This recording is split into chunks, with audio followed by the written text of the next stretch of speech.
The small town of Grey Hollow was quiet by day, a sleepy little place where nothing much happened and folks moved at their own pace, knowing everyone's business but never saying a word.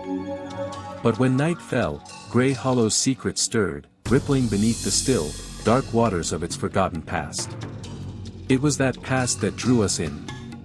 We were a trio of restless souls who wanted more than the mundane, me, Sam, a skeptic with a taste for proving things wrong, Abby, who'd seen a ghost once as a child and hadn't stopped hunting them since, and Marcus, our cameraman, the fearless one who thought no ghost could ever shake him.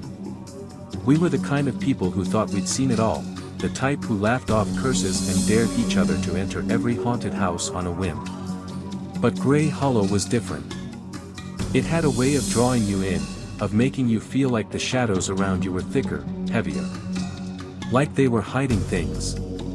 The house was called Bellwood Manor, an old, decaying monstrosity perched on the edge of town, shrouded by trees that blocked out the stars. Local legend had it that the house was haunted by the spirits of the Bellwood family, who'd all died under mysterious circumstances, which we all knew was code for something so horrible that nobody could, or would, put it into words. We thought we'd be the ones to finally put it to rest. We set up our equipment in what we thought was a bedroom, though the air was so thick with dust that every step felt like we were walking through a fog. The wallpaper was faded and peeling, and the scent of mildew clawed at our throats.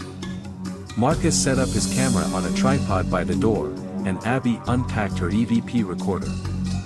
I held a flashlight, panning it around the room, taking in the crumbling furniture, the rotting curtains, the shadows that seemed to stretch and shift, as if something was hiding within them. "All right, let's do this," I said, trying to keep the tremor out of my voice. Abby grinned. "Oh, come on, Sam. Where's your sense of adventure?" She knelt down, pressing the record button on her device, and spoke into the room with that eerie calm of hers. "If there's anyone here with us," she said, her voice soft but firm, "we're here to listen. We want to know your story." Silence. Then, the house creaked, a slow, groaning sound, as if the wood itself was shifting under the weight of something unseen. We all froze, glancing at each other.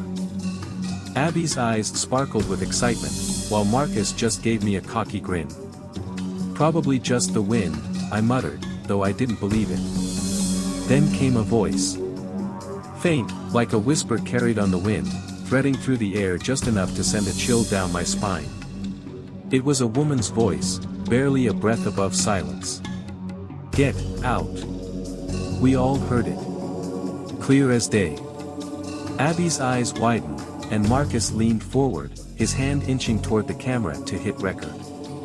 "Did you hear that?" Abby whispered, but none of us answered. We didn't need to. The air in the room shifted, grew colder, as if someone had opened a door to a frozen abyss. The flashlight in my hand flickered, casting erratic shadows around the room. One shadow, darker than the rest, seemed to slither up the wall, curling like smoke, taking on a shape that made the hair on my neck stand on end, a human shape. The shadow moved, detaching itself from the wall, and I realized with horror that it was staring at us. No eyes, no features, just a blackness that seemed to drink in the light, pulsing with a faint, malevolent energy. "What the hell?" I stammered, taking a step back. The shadow creature seemed to ripple, almost as if it were laughing, though no sound came from it. Abby raised her voice, her tone unwavering. "We don't mean you any harm," she said. "We just want to know your story." The shadow didn't answer. Instead, it began to move toward her, slow and deliberate, like a predator stalking its prey.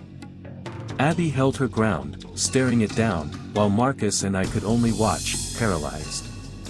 The closer it came, the colder the room got, until I could see my breath fogging in the air, the taste of iron thick on my tongue.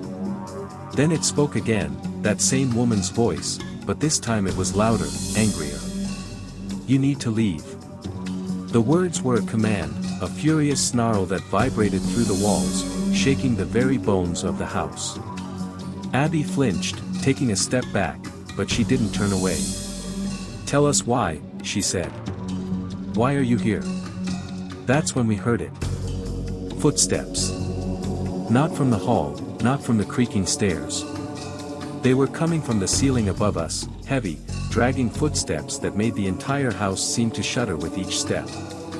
I looked up, my heart hammering in my chest, and then I heard it, a faint, scratching sound, like something scraping against the floorboards above. And then, silence. We all stood there, too afraid to move, to breathe. But then, with a sudden, stomach-churning crash, a section of the ceiling caved in, dust and debris showering down on us, and something else, something black and writhing, tangled in fragments of bone and hair and teeth, fell into the room, right in front of us. It was a face. Twisted, contorted, its mouth frozen in a silent scream, skin stretched tight over hollow eyes. The face of a woman, still partially attached to a rotting spine, bits of flesh dangling from it, her hair a tangled mess that hung down like spiderwebs. Abby screamed, stumbling backward, while Marcus and I couldn't tear our eyes away. It was like something out of a nightmare, a ghastly reminder of whatever horror had happened here years ago. The shadow moved closer, circling the face, almost like it was guarding it. The air around us grew even colder, a suffocating chill that made my skin feel like ice. I could hear whispers now, not just one voice but many, overlapping, echoing, a cacophony of anger and pain that I couldn't escape. "We have to get out of here," I choked out, my voice barely a whisper. But Abby shook her head, her eyes fixed on the shadow, her voice trembling. "We came for answers," she said. "And we're getting them." The shadow seemed to pulsate, growing darker, thicker, until it was almost solid. It reached out, stretching a tendril toward her, and I saw her face go pale as the cold sank into her skin. Her eyes widened, mouth opening in a silent scream as the shadow's tendril wrapped around her throat, squeezing tighter and tighter. Marcus lunged forward, trying to pull her back, but the shadow was too strong, too relentless. It dragged her down, her body thrashing as it began to sink into her, seeping through her skin like ink through paper. She clawed at her neck, her eyes rolling back, and then her body went still, her hands falling limp at her sides. She looked up at us, but it wasn't Abby's eyes staring back. They were dark, bottomless pits, empty and cold. She opened her mouth, and a voice that was not her own came out, a low, guttural whisper. "You should have left when you had the chance." A sickening, rhythmic scrape, like nails clawing at wood, closer and closer until it was directly above us. Marcus and I didn't wait. We ran, stumbling through the dark, through the twisting hallways that seemed to stretch on forever. The walls were closing in, the house itself seemed to be shifting, twisting, turning into a maze designed to trap us. I could hear Abby's footsteps behind us, slow and heavy, dragging along the floor like something half dead. We finally burst out of the house, the cold night air hitting me like a punch to the gut. We didn't look back, we just kept running until we reached the edge of town, collapsing in the dirt, gasping for breath. Marcus didn't make it through the night.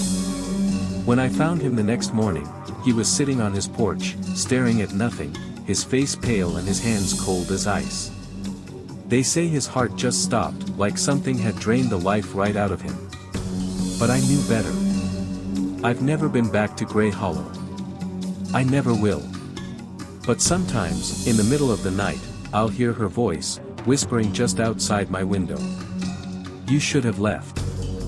And I know one day, no matter how far I run, she'll come for me too. Because once you enter that house, once you face what's inside, it doesn't let you go.